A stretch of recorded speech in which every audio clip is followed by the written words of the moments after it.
Chapter 4, Part 2. Decision made, Zeke approached the van cautiously. His enhanced eyes scanned for any signs of security systems or traps, but it seemed the mercs had been in too much of a hurry to set anything up. Amateur hour. Christmas gift for me. It took Zeke less than a minute to bypass the van's security and slide into the driver's seat.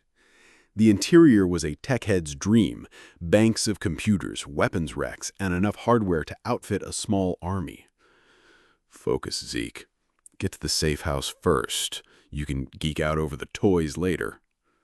He fired up the engine, the van's electric motor humming to life. As he pulled out into traffic, Zeke couldn't help but smile. From cornered rat to riding in style. Not a bad turnaround. The streets of New Shanghai blurred past as Zeke navigated the labyrinthine city. He took a circuitous route, doubling back and changing directions randomly to shake any potential tails. It was probably overkill. Anyone good enough to track him through this madness deserved to catch him, but paranoia had kept him alive this long. As he drove, Zeke's mind wandered back to the events of the night, the job that was too good to be true, the professional hitman with his high-end cloaking tech, the mercenaries from a defunct corporation, and at the center of it all, this small package that now sat innocuously on the passenger seat. That's when he noticed them. Two police drones hovering in the distance, their blue lights flickering ominously. Zeke's heart rate spiked. The drones were standard issue, but in New Shanghai, they packed enough firepower to cut through a small army.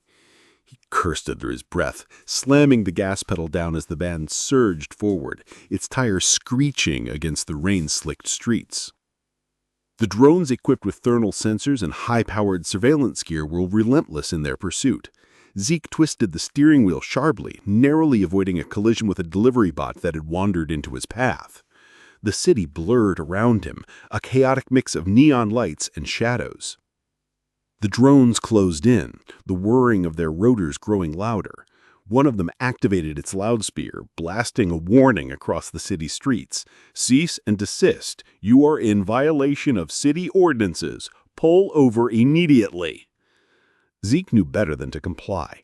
He gritted his teeth and swerved into a narrow side street, the van barely fitting between the towering skyscrapers that loomed on either side. The drones followed effortlessly, their sleek forms darting through the air with a precision that bordered on the mechanical. A sudden burst of gunfire erupted behind him. One of the drones had fired a warning shot. The bullets pinged off the van's reinforced plating, but Zeke knew the drones were just getting started. He slammed his hand down on the van's console, searching for any hidden features that might give him an edge. To his surprise, a targeting system popped up on the dashboard. This must be my lucky day, Zeke thought, activating the auto turrets mounted on the roof of the van.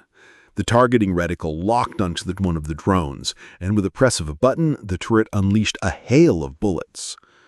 The drone dodged, its agile form weaving through the storm of gunfire. The second drone flanked the van, coming in low and fast. Zeke jerked the steering wheel to the right, narrowly avoiding the drone's strafing run. The narrow alley was a blur of motion, flashing lights, gunfire, and the ever-present threat of death looming just inches away. Zeke's neural implant worked overtime, feeding him real-time data on the drone's positions and attack patterns. His enhanced reflexes kicked in, guiding him through the chaos with an almost instinctual precision. He veered out of the alley and back onto a main street, the drones hot on his tail. The van's engine roared as he pushed it to its limits, weaving through the dense traffic that clogged New Shanghai streets. He could hear the faint sounds of sirens in the distance, a sure sign that more backup was on the way. He needed to shake these drones fast. As Zeke raced through the city, he caught sight of a construction zone up ahead. Massive cranes loomed over half-built skyscrapers, their steel skeletons reaching towards the sky. Without a second thought, Zeke aimed the van straight for the site. If I can just make it through. The drones followed, their sensors adjusting to the new terrain. They zipped through the gaps in the construction equipment, staying locked on Zeke's man. He could feel the tension mounting in his chest. One wrong move and he'd be a smear on the pavement. Zeke dodged between the towering support beams, the van's tires skidding on the loose gravel that covered the construction site. One of the drones swooped in low, firing another burst of gunfire. Zeke jerked the steering wheel hard to the left, the bullets tearing through the air where he had been just seconds ago. His eyes darted to the rearview mirror. One of the drones was getting too close. With a sudden burst of inspiration, Zeke hit the brakes. The van shrieked to a halt. The drone shot past him, unable to slow down in time. Before the drone could recover, Zeke slammed the gas pedal down again, the van surging forward. The drone tried to swerve out of the way, but Zeke's timing was perfect. The van's heavy front end clipped the drone, sending it spiraling out of control. It crashed into a nearby crane, exploding in a fireball of metal and circuitry. One down.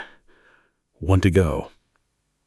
He didn't have time to celebrate. The second drone had taken advantage of his maneuver, coming in from above and firing up precision-guided missile at the van. Zeke barely had time to react. He swerved violently, the missile grazing the van's roof and detonating against the side of a nearby building. The shockwave rattled the van, but Zeke kept his grip on the steering wheel, his mind racing. He couldn't outrun the drone forever. He needed to find a way to take it down, and fast. His eyes scanned the construction site for anything that he could use to his advantage. That's when he saw it. A stack of explosive charges left behind by the construction crew. If I can just time this right. Zeke veered towards the charges, the drone hot on his tail. He knew he only had one shot at this. The timing had to be perfect. As he neared the charges, Zeke activated the van's auto turret one last time, aiming for the charges. The turret fired the bullets, striking the explosive charges dead center. Zeke floored the gas pedal, the van rocketing forward just as the explosion detonated. The explosion ripped through the construction site, a massive fireball that engulfed the drone in a wave of destruction. Zeke didn't look back as he sped away from the blast zone. The van was damaged, the roof scorched, and the engine struggling to keep up, but he had done it. He had taken down both drones. The streets of New Shanghai were quiet now, the chaos of the chase had left behind in the ruins of the construction site. Zeke knew he wasn't out of danger yet. There were still plenty of enemies out there, and they wouldn't stop until they had what they wanted. But for now, he had a moment to breathe, a moment to collect his thoughts and plan his next move. He glanced over at the package on the passenger seat, its innocuous exterior hiding the secrets that had nearly gotten him killed. Whatever was inside, it was worth a hell of a lot more than he had been led to believe. Zeke took a deep breath. His hands gripped the steering wheel tightly. The safe house was just a few miles away. He could make it there and lay low until the heat had died down. And then he would figure out what the hell was really going on. But as he navigated the battered van through the winding streets of New Shanghai, Zeke couldn't shake the feeling that this was only the beginning, that the storm was far from over, and that he was right in the middle of it. What the hell have I stumbled into?